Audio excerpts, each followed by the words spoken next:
Imagine crossing one of the most legendary seas in the world on a cargo ferry for 48 hours.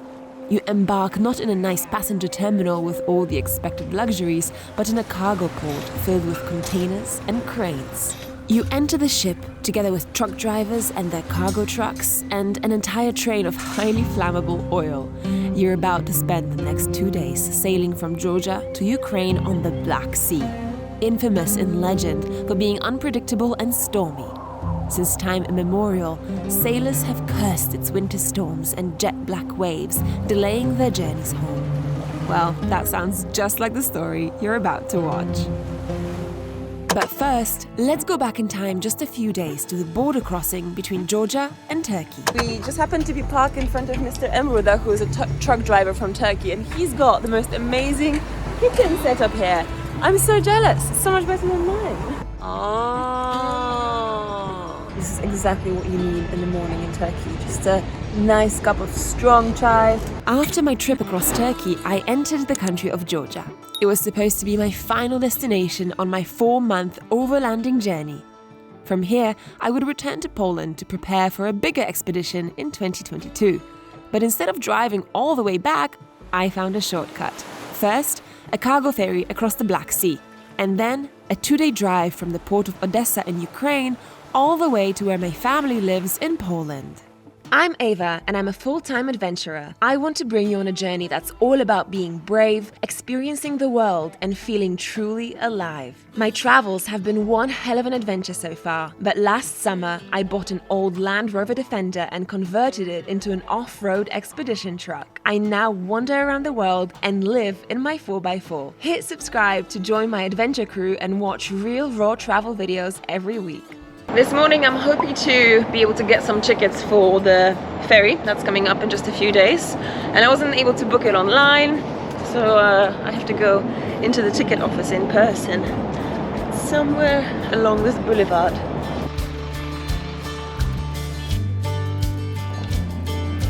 Got the ticket! I'm sailing on Sunday, probably. Could also be Saturday or Monday. I guess we'll find out on Friday. This specific ship doesn't have an exact departure or arrival date, and things can change at the very last minute. In case you're wondering, the departure date ended up being on Monday. Alright, I am just entering the cargo ship right now. Just going up to the first floor where all the trucks are. There's all these trucks entering the ship right now. There's a lot of them all around me. Well, I've just parked the car and I'm climbing up the staircase to get to my cabin on the passenger floor. I have no idea who my cabin mate will be, but there's one more space in the cabin for someone else, so I guess we'll find out soon.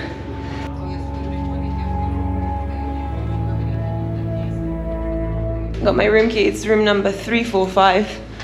Whoop, and it's upstairs.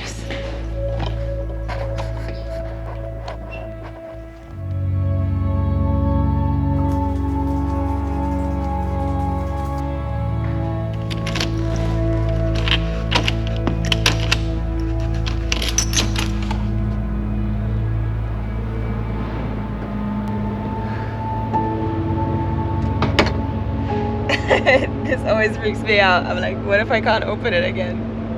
Anyway, there's someone already sleeping in my cabin, so I didn't want to disturb them, but I'm here. It's 4:30 a.m. I just got on the ship and it's a pretty cool view out there of all the trucks that are making their way across the Black Sea. I'm feeling really excited actually. I was super sleepy, but I'm like, oh my god, raring to go. I think we'll probably depart in only like a few hours.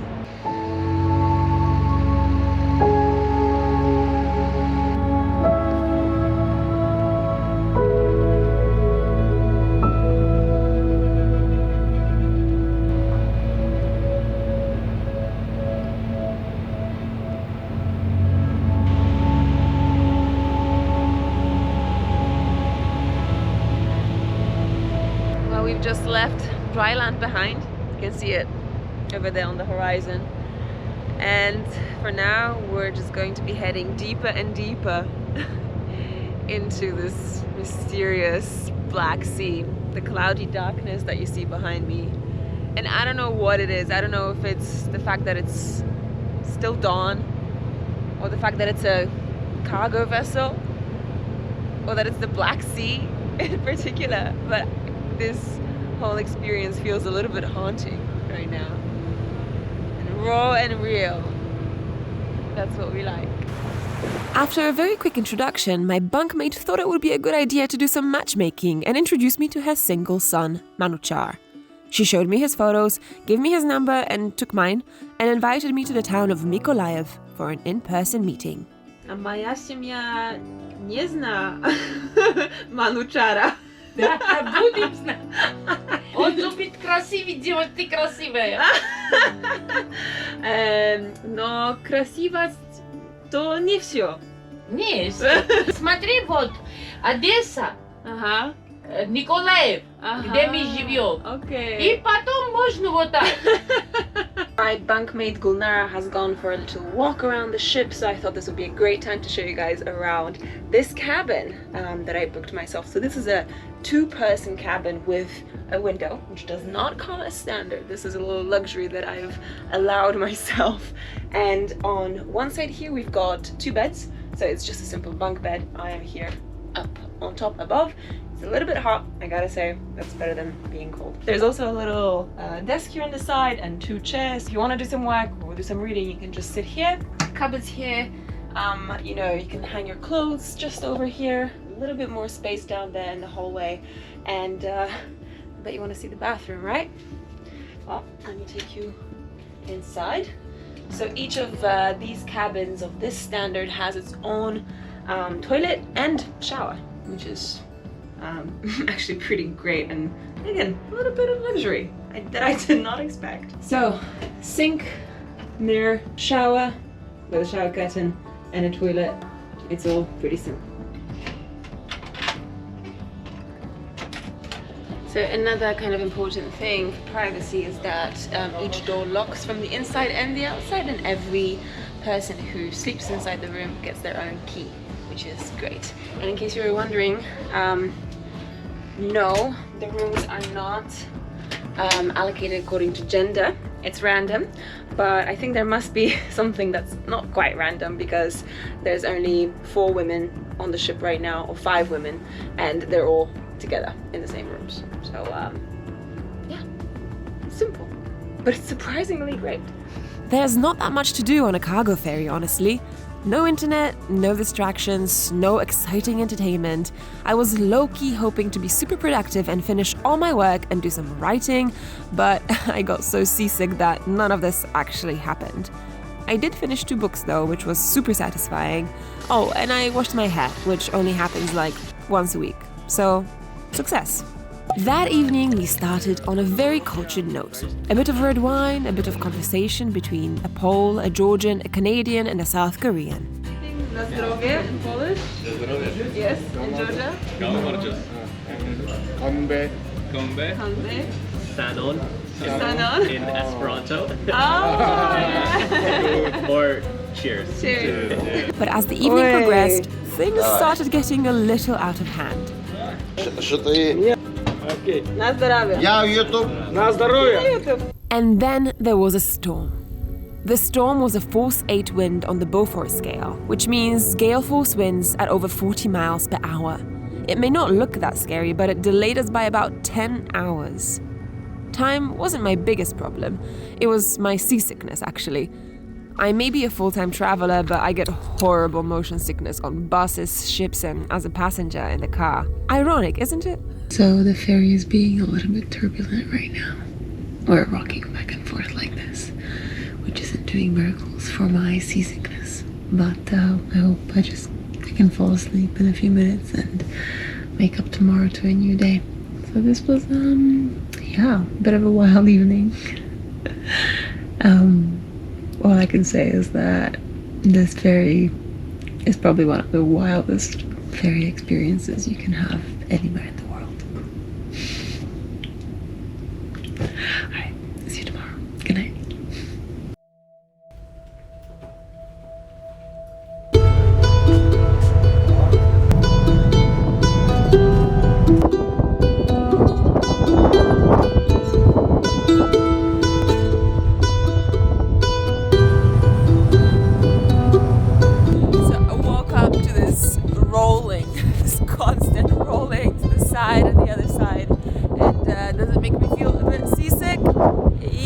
very much so. I think it makes everybody feel really seasick. And when you look around here, the sea is black, like ink black, all around us. And there's no land anywhere in sight. We are so far in. Let's go have breakfast maybe. I don't know if breakfast is going to make this any better, but I think everybody's feeling a little bit sick. There's a small storm. It doesn't look like it because there's no rain, there's no thunder or anything, but the waves speak for themselves. So we'll see. We'll try and have a little bit of food. And here's the canteen. Sutra пьет. Приятнее, конечно.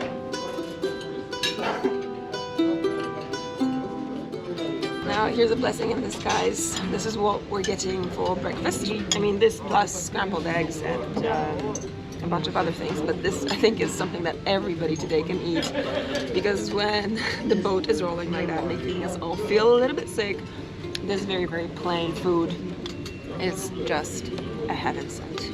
This fills you up without instigating any unwanted reactions. May look plain, but it's perfect. So none of the truck drivers wanted to do an interview for this video, but in private conversation I heard some fascinating stories from them. Speaking in Ukrainian, a driver who dined at my table told me about some of the longest journeys in his life, such as transporting cargo from Spain all the way to Mongolia, an overland expedition that a lot of us dream about, and for him, just a part of his everyday reality.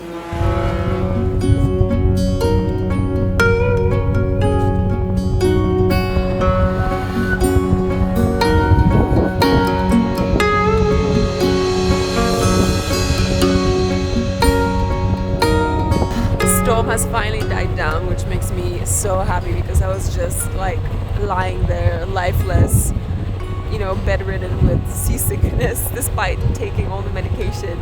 It's not a fun time. If you've ever been seasick, you'll know exactly what I mean. It's like you can't even stand up, you know. And I did have an incident or two, so I'm just happy that the sea is more flat, the sun is out, which is so nice. And over there behind me, in the background, that's Crimea, which means that we're now closer to our destination than we were before, which is the obvious truth, however you look at it. Anyway, that's Crimea, which is kind of cool. I've been supplementing my meals with, you know, like instant meals with soup, with instant potatoes, because the lunch and dinner here, and also breakfast, consists of sausage, some sort of meat in any case, and that is like the major part of the dish. Obviously not for me, so I'm glad I brought these on board with me. Mashed potatoes with cream flavor. See, that's about half a chicken that I won't be eating. And then a fight broke out in the middle of lunch. In between the vodka shots and the storm, it seems like the ship was giving us more and more real-life entertainment. I know I've promised you a tour of the ship, but I've just been feeling so terrible. But I'm gonna do it. I'm gonna do it right now. So let's have a quick little walk around this magnificent marvel of engineering. Down there, down that set of stairs, are all the trucks, all the big cargo trucks are on 2 floors, just kind of outside underneath us. And now we're gonna go inside into an area that I already showed you. This is like the main hallway here. Now the thing is, there's not that much to do here on the ship. There is no mobile reception, there is no Wi-Fi, so you know, what do you do most of the time? The guys here just watch TV on 2 screens and chill, and sometimes go outside onto the main deck. So this here is the first level of the huge outside deck that we have here on the ship. And this is one of my favorite spots. I mean, just being outside and watching the trucks is kind of like haunting, and also better than being inside because there's more fresh air. I'm gonna walk you to the canteen. This is actually the only place on the entire ship where everybody can gather. The rest of the time we're all just scattered all across the ship, you know, in our own cabins, resting, reading, watching TV, doing whatever. But at meal times, just 3 times a day, everybody comes down here and just gathers. So this is kind of like our communal space. And this is where you see everybody who's on the ship. And really 95% of the people who are on the ship right now are truck drivers. There's just a few passengers because, you know, why would you take the ferry for 2 days if you can just fly in 2 hours? Anyways, let's head upstairs. So all the staircases here are kind of basic and industrial looking. I'm sure this is very different from being on a cruise ship. I've never been on a cruise ship, personally. I've only ever been on one other cargo ship. But if you have been on a cruise ship, then you can probably compare. And I wonder just how different it is. I guess it probably depends on the ship, right? Not every ship is the same. So here we go. This is the 2nd floor. More heavy doors. Floor number 2, and this is where all the cabins are. Now, I gotta say, this is even less exciting than the downstairs. So I'm just gonna do this in super speed. I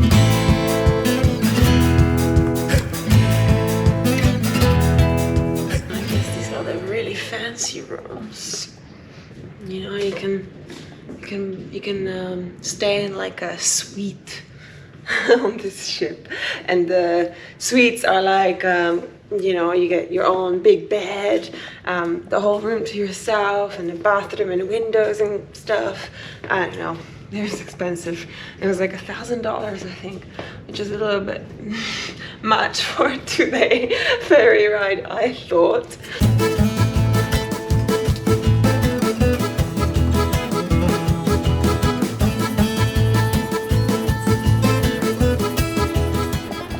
Voila, that is the hotel section done. Let's head outside once again. This is the 2nd deck. Oh, colors are amazing. It's just past sunset. Oh, you can see the orange on the sky. Oh, you can see the moon behind me as well. I know I probably haven't sold this mini tour very well, calling everything a little bit unexciting and boring, but that's the truth. There's no entertainment here, no internet, no delicious food, just very, very basic stuff, very, very basic meals, no games, no casino, nothing of the kind that you find on typical cruise ships. But you know what? I kind of like it this way. This is the rustic thing. This is the real thing. This is the raw thing. This is how a lot of people, a lot of these, you know, the guys who come on here with their big trucks, this is just a part of their everyday reality. And it's interesting to be able to, you know, have a tiny, tiny little taste of that when you travel. Not just the manicured cruise ships and, you know, things that are created for tourists. This is just real life for most people. I guess that's that. Let's have a look at the very top. You see, I have a bit of a love-hate relationship with tourism as an industry. So much of what we experience as tourists is curated and scripted. It's hard to escape it. But there's no embellishment here. Just real people doing their thing. And the basics. And the wild elements. And that's why I love it. Things aren't really going according to plan, by the way. So we left Georgia with a bit of a delay. It was a 15-hour delay, in fact, which in itself is not too terrible. But then, you know, as we got going, as we go sailing, that storm kicked in and delayed us even more. So now, instead of arriving in Odessa, Ukraine at 8 a.m. on a Tuesday, we are arriving at 2 a.m. on a Wednesday. So, yeah, what can I say? I mean, I guess with these kinds of experiences, you know, you can't necessarily count on them to be as timely and as on schedule as a train in Switzerland. You gotta adapt. And it does spoil a couple of my plans, but you know what? It's fine. It's just a day. I wouldn't change it of the world. This has been a very interesting experience. Alright, I'm gonna get in bed and try reading a little bit or something, because I'm still not feeling the best.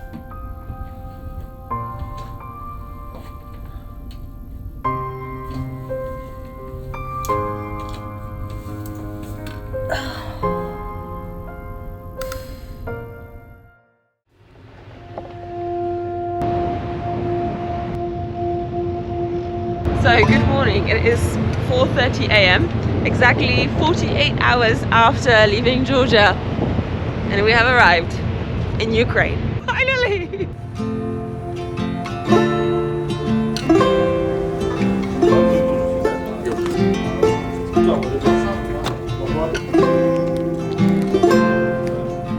If you find yourself eating instant ramen for breakfast, you know there's not many options around.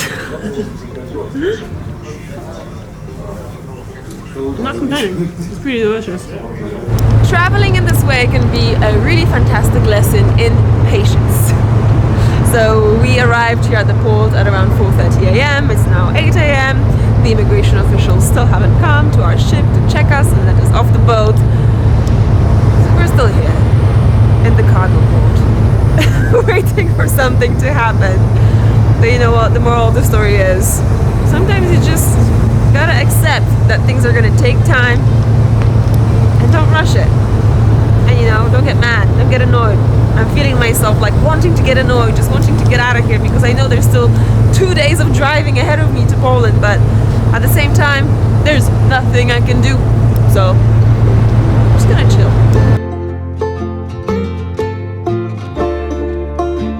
Odyssey, hi. How have you been? We finally made it through passport control, and all the truck drivers and all the passengers can finally leave the ferry. We gotta do it fast. While I hoped to leave the port immediately and get driving, since I had another 2 days of driving ahead of me to Poland, I ended up being stuck in the web of Ukrainian customs bureaucracy instead. Ferried from one office to another with a 3-hour power cut in between, which made the customs computers useless, and followed by an hour-long lunch break, during which I simply had to wait for the customs officials to eat their lunch. 2 days later, I'm back in Eastern Europe. This feels a bit surreal. What an experience. And that's it. After 4 long months on the road, I'm finally back to where I started this whole trip, in my hometown in Poland. And it's kind of hard to believe that it's over. But this is only actually the beginning. I want to do a whole summary, like a wrap-up of all the adventures and misadventures that I've had along the way. So that's coming up next on my channel. But in the meantime, I'm going to go and spend some time with my family, rest a little bit, and yeah, I'll see you for the next adventure. Well, summary of adventure. You know what I mean. Anyway, keep exploring. Mwah! See you in the next one.